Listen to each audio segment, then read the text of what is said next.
readers. I'm back again with another bookish vlog. Today we're going to concentrate on my book haul. Usually the books I do end up buying are mostly from library sales or used online like thrift books, or sometimes I get them on eBay if it's an edition that could be a little harder to find.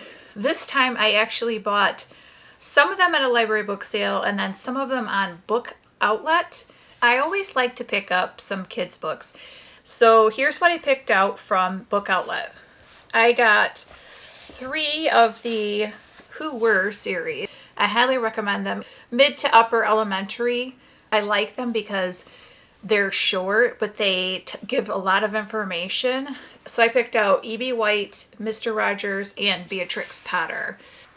And I really like these books because in the back they give you a timeline of the person that you're reading about, so Beatrix Potter's life timeline, and then a timeline of the world. So I really like that too, so you can kind of put it into context. I could read these in a couple of hours. They're so good. So I haven't decided if I'm going to keep these once I'm done or put them in my little library outside our house. I also picked up a book by Lois Lowry. I've read other books by her and I really like them. This one is called Tree Table Book, and I thought it sounded so good. At 88 years old, Sophie Gershowitz might be 8 times Sophia Winslow's age, but she's always been on her game. The very best friend any girl struggling to fit in could ever have. The Sophias drink tea, have strong opinions about pretty much everything, and love each other dearly. But lately it seems like the elder Sophie has been losing track of moments in her life, moments that cause Sophia to worry about her and her worries to Bill that they might be split apart forever. But when she succeeds in opening the floodgates of elder Sophie's memories, she finds there is more to her beloved companion than she ever could have anticipated. I'm excited to read this book. I always like to read books where kids have older adults in their lives because I think that is like so super important. To be in touch with different generations because I feel like it gives kids empathy. And I really like these because I feel like it's very important for kids to have elderly people in their lives that they can see that it's just a natural process and everyone gets old, and just because you're old doesn't mean you're not worth anything anymore. The other book I got was The Telephone Tree by Allison McGee. I'm excited to read this book. I actually had never heard of this, but I loved the cover. How many people out there, do you shop, when you shop for new books, do you shop by cover or author maybe? I do have to admit, I really go by cover a lot. But this caught me by the cover. I just think that it's really cool, the cover. And the synopsis on the back of this says, Isla and her best friend Kiri have always been tree people. Right there, that had me. Like, I love trees. I love anything naturey. They each have their own special tree and can usually be found within the branches. It's gone somewhere so far away that Isla can only wait in her birch, longing to be able to talk with Kiri again. Then a mysterious telephone appears, nestled in the limbs of Isla's tree. Where did it come from, she wonders, and why are people showing up and using this phone to call loved ones who have passed away? All Isla wants is for Kiri to come home. Until that day comes, she will keep Kiri's things safe. I'm guessing that Isla's friend Kiri passed away and she's having a hard time dealing with it. And it also kind of reminded me of, I don't know if you have ever seen those payphones or phone booths nestled in the woods or in a garden. And they are not hooked up, obviously. They're specifically for people to go there, call their loved ones and talk and, like process the loss of them. So I know this book might be sad, but I've always thought that those phone booths out in the middle of the woods were cool, and that I think that they could be really helpful for people. So I'm excited to start this one. I bought a couple books that I'll probably read this fall just because they give me fall vibes. This one is An Ancient Witch's Guide to Modern Dating. I've heard of this before and I've heard good reviews about it, so I picked that up. That is by Cecilia Edward. I mean, it's got a cat and a witch. What else can you want? So the synopsis on the back of this says, meet Thorne Scarhart, a 39-year-old witch who's having trouble landing a husband in the 17th century. despite the help of a local matchmaker and an arsenal of love potions. After she lost her mother, Thorne was too caught up in, well, life to focus on dating. Now she fears she may have missed her chance. But then one of Thorne's potion brews backfires spectacularly, and she's hurled more than 300 years into the future, landing in a bustling city where her cottage has turned into a historical museum. Though the 21st century has its challenges, Thorne finds that while her chances of finding love here may not be perfect, at least they're not impossible. I also picked up the X-Hex because another booktuber, Katie is reading, loves this book and continually raves about it, so I picked this one up. 9 years ago, Vivian Jones nursed her broken heart like any young witch would. Vodka, weepy music, bubble baths, and a curse on the horrible boyfriend. Sure, Vivi knows she shouldn't use her magic this way, but with only an orchard hayride, scented candle on hand, she isn't worried it will cause him anything more than a bad hair day or two. That is until Reese Penhallow, descendant of Down's ancestors, breaker of hearts, and annoyingly just as gorgeous as he always was, returns to Graves Glen, Georgia. What should a quick trip to recharge the town's ley lines make an appearance at the annual fall fair turns disastrously wrong. When one calamity after another striking Reese, Vivi realizes her silly little X-Hex may not have been so harmless after all. I also picked up just some miscellaneous books. The top one here I have heard about and heard really good reviews. Again, this was on Katie is Reading, and it's called A Letter to the Luminous Deep by Sylvie Cathrall. The summary on this says, E is content with a solitary life in her extraordinary underwater home until the discovery of a strange, beautiful creature outside her window prompts her to begin correspondence with a renowned scholar, Henry Clell. The letters they share are filled with passion at first for their mutual interests and then, inevitably, for each other.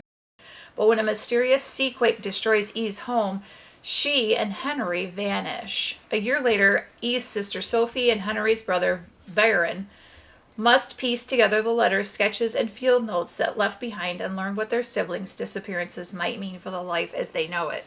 So I think this book is literally just written epistolary, as in like just letters to each other. So this probably is a quick read, but I know that there's also a second book to this, so if I really like it, I'll probably pick that one up too. Another book that I've had on my list for a while is The Reading List, and that is by Sarah Nisha Adams. And of course, I picked this up for the cover, but I've also heard good things about this one. I think I saw on Goodreads it got like a bunch of reviews and people just loved it, and I thought, you know, it's about books. Anything about books, I'm in. Widower Mukesh lives a quiet life in West London where he shops every Wednesday, goes to temple, and worries about his granddaughter, Priya, who hides in her room all day, reading. Alicia is a bright but anxious teenager working at the local library when she discovers a forgotten slip of paper in the back of To Kill a Mockingbird. It contains a list of novels she's never heard of before. Intrigued, she decides to read every book on the list. As each story gives up its magic, the books transport Alicia away from painful realities she's facing at home. When Mukesh arrives at the library desperate to forge connection with his bookworm granddaughter, Alicia wonders if the books might be a lifeline for him too. As the reading list begins to circulate in their community, new readers discover how fiction can illuminate so much joy and sorrow in real life. This sounds really good, and it sounds like it's a book for book lovers because it's a book about books and a book about how books can create a community and change lives. I can't wait to dive into this one. So another book that I've had on my list is The Phoenix Pencil Company by Allison King. And I've had this on my Goodreads list for quite a while. I can't remember where I heard about it first, but the synopsis is that Monica Tsai spends most of her days on her computer journaling the details of her ordinary life and coding for a program that seeks to connect strangers online. A self-proclaimed recluse, she's always struggled to make friends, and as a college freshman finds herself escaping into a digital world, counting days until she can go home to her grandparents. They're now in their 90s, and Monica worries about them constantly, especially her grandmother Yun, who survived 2 wars in China before coming to the United States. And Yun's memory has begun to fade. Though Yun rarely speaks of her past, Monica's determined to find the long-lost cousin she was separated from years ago. One day, the very program Monica is helping make connects her to a young woman whose gift of a single pencil holds discovery of a hidden family history and exquisitely braided with Yun's own memories as she writes of her years in Shanghai working at the Phoenix Pencil Company. I think this sounds really interesting. And again, it's connecting generations, which I really love those stories that can form connections and build commonalities between generations. This one was purely, I picked up just because of the cover. It's The Woman in the Wallpaper. I thought the cover was so interesting. It's like a, Victorian wallpaper, but if you look inside the pictures, the woman is like, it's kind of creepy. The way she's like got her evil eye like looking at you. Anyways, so this is by Laura Jones, and the synopsis says, after the death of their beloved father, Sophie and Lara are forced to move from their family home in Marseille to a small village on the outskirts of Paris, where they've been offered work at a factory renowned for its intricately illustrated wallpaper known as Toile de Joie. Lara attracts the attention of the owner's son Joseph as Sophie's political fervor intensifies. Meanwhile, Joseph's spoiled aristocratic wife Hortense senses the mob closing in. But the sisters then notice something unsettling about the wallpaper's pattern. At the heart of its seemingly idyllic vignettes are recurring images of Madame Justine, the former wife of the factory owner, who, they discover, met an untimely and mysterious death years before, and who bears an uncanny resemblance to Lara. She becomes increasingly disturbed by the way in which her life appears to mirror that of the woman in the wallpaper and is gripped by paranoia. The last books in this bunch, I told you I had a lot, I did, are a 2-book series that was recommended on Morgan Long's channel, and her fiance both really loved these books, and I really love Morgan and her fiance. It's A Psalm for the Wild Built by Becky Chambers, and then the second one is called Monk and Robot by Becky Chambers. So basically the synopsis is this. Becky Chambers' series asks, in a world where people have what they want, does having more matter? I've heard that this is a very mindfulness and thought-provoking series. It says it's been centuries since the robots of Panga gained self-awareness and laid down their tools. Centuries since they wandered en masse into the wilderness, never to be seen again. Centuries since they faded into myth and urban legend. One day, the life of a tea monk is upended by the arrival of a robot, there to honor the old promise of checking in. The robot cannot go back until the question of what do people need is answered. But the answer to that question depends on who you ask and how. They're going to need to ask it a lot. So this just sounds really different and really interesting to me. And I like the thought-provoking, like, what do we really need to be happy type things. And I'm really interested in starting these because I just think it sounds different than anything I've ever read. A couple other books that I got was, I had to get a mystery. So I did see an Agatha Christie, which I have one other Agatha Christie, and I wanted to try her books this summer maybe. I did just finish The Mystery of Mrs. Christie, and I really loved that. So I kind of wanted to give her books a try. That book was about her disappearance, and it is by Marie Benedict, and it is a historical fiction. So anyways, I picked up Agatha Christie's The Body in the Library, and I just love the cover with the florals on the front.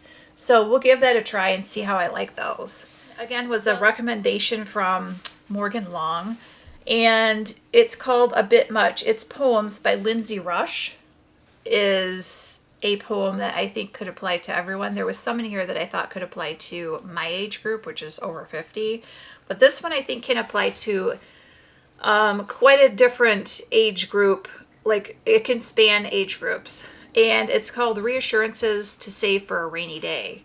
No one is mad at you. No one thinks you're stupid. Honestly, everyone thinks you're hot. No one noticed that one embarrassing thing you did back there, and if they did, they've forgotten about it already. Things happen. You will get another chance, and everyone you admire has had to ask for help. If they left, they're not the one. If they made you feel small, they're not the one. If they tip 10%, they are not the one. What you're feeling is totally normal. That person was wrong about you. You can pull that off. Maybe re-examine the idea of only wearing clothing that is flattering. It's maybe not the guiding light it should be. There's nothing to be ashamed of. Things will get easier. You are not in the way. What you're feeling makes sense. You do not have to earn joy or rest. You do not have to be your best self every day. And if someone tells you this, they are a life coach trying to funnel you into a 6-week course, run. No one does it like you. It's not too late. You're not too old. You are worthy of good things. If cauliflower can be pasta, you can be whatever you want. I just really enjoyed these poems. I thought they were right to the point and funny along the way. The chapters are hilarious too. So the chapters are when you have a crush on everything and everyone. Then there's another section called when the monster turns out to be 3 dogs in a trench coat. When you have main character syndrome and aren't looking for a cure. When someone telling you to relax actually works.